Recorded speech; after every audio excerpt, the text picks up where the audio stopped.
निसर्ग तूफान दिन में करीब 1 बजे महाराष्ट्र के रायगढ़ जिले के मुरुड जंजीरा में समुद्र तट से टकराया था। इसके अलावा रत्नागिरी से लेकर पालघर तक निसर्ग का असर दिखाई दिया। करीब 120 किलोमीटर प्रति घंटे की रफ्तार से आए इस तूफान के रास्ते में जो भी आया वो या तो बर्बाद हो गया या जैसे तैसे बच पाया।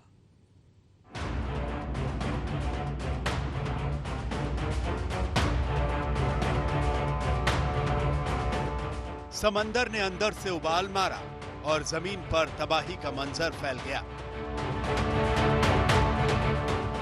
जमाने बाद अरब सागर में बने एक चक्रवाती तूफान का कहर कैसा था, इसको ये जहाज बता रहा है। अरब सागर में उठी तेज हवाओं के सामने हजारों टन वाले भारी भरकम जहाज के भी पांव उखड़ने लगे। रत्नागिरी में तेज हवाओं में सब कुछ बिखर गया। छत मानो हवाओं के साथ बहने के लिए मजबूर हो गई। इस मकान का ऊपरी हिस्सा ताश के पत्तों की तरह बिखरने लगा। लेकिन ये तूफान सबसे पहले टकराया रायगढ़ के मुरुड जंजीरा में।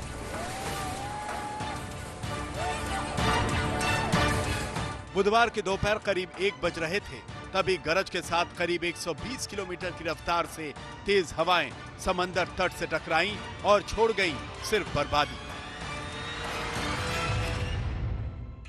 तेज हवा थी, बड़े पेड़ है वो बिल्कुल धराशायी हो गए हैं और सिर्फ इक्का दुक्का नहीं 4 पेड़ है जो सिर्फ इस कंपाउंड में हुए। ऐसे सैकड़ों पेड़ है, हर नुक्कड़ पर या हर सड़क पर इस तरह का नजारा है। वहीं पर मैं दिखाना चाहता हूँ एक ये दूसरा और एक पेड़ है। जब हवा ने अपना रुख बदला था तो ये पेड़ का डायरेक्शन देखिए, उसका जो गिरा है वो दूसरी दिशा में गिरा है। करीब 2 घंटे तक तूफानी हवाएं यहाँ कोहराम मचाती रहीं। इसके साथ ही यहाँ बारिश भी शुरू हो गई। तेज हवाओं और बारिश के साथ कई जगहों पर पेड़ टूटकर गिर गए। रायगढ़ के अलीबाग से करीब 550 किलोमीटर दक्षिण पश्चिम में अरब सागर में यह निसर्ग तूफान उठा। यहाँ से उसका लैंडफॉल सबसे पहले मुरुड जंजीरा में, फिर दूसरे समुद्री किनारे इसकी चपेट में आते गए। दोपहर 1 बजे से शाम 5 बजे तक तूफानी रफ्तार से चक्रवाती तूफान गरजता बरसता रहा। शाम 5 बजे के बाद हालात थोड़े सामान्य होने लगे जब हवाओं की चाल मध्यम थी।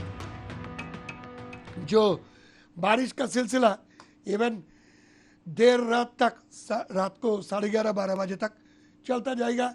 इसके बाद स्लोली पुणे जिला के लिए बारिश धीरे धीरे कम होता हुआ नजर आएगा। जब तक तूफान चल रहा था तब तक कोई नहीं जानता था कि हालात कैसे होंगे, कितनी बर्बादी होगी। लेकिन जब बगैर किसी बड़ी तबाही के तूफान की रफ्तार थमी तो लोगों ने राहत की सांस ली। लेकिन बहुत ज्यादा नुकसान हुआ है। आप बताओ क्या नुकसान हुआ है? हमारा तो घर का पतरा उड़ गया है, घर का वाशर टूट गया है और सब लोड जमीन पे का तड़क गया है। मुंबई से सटे पालघर में तूफान ने जैसे ही हिट किया एक बारगी तो लोग डर गए। तेज हवाओं में पेड़ उखड़ गए, लेकिन शुक्र है कि जान का कोई नुकसान नहीं हुआ। मुंबई से सटे पालघर में भी तूफान का असली ट्रेलर देखने को मिला। तेज हवाओं ने इस हरे भरे पेड़ को गिरा दिया, हालांकि किसी को नुकसान नहीं हुआ। ये पेड़ बीच में से ऐसा टूट गया है और वे बराबर घर पे गिर गया है। नुकसान बहुत सारा हुआ है, कम से कम 40-50 हज़ार रुपये का खर्चा आएगा उसमें। नहीं, किसी को चोट नहीं आएगी। तूफान का कहर उन इमारतों और संस्थानों पर पहुंच सकता था जिनका देश के विकास में अहम योगदान है। सबसे बड़ा खतरा पालघर के सबसे पुराने तारापुर एटॉमिक पावर प्लांट को था। इस प्लांट को नुकसान पहुंचाने का असर बिजली सप्लाई पर हो सकता था।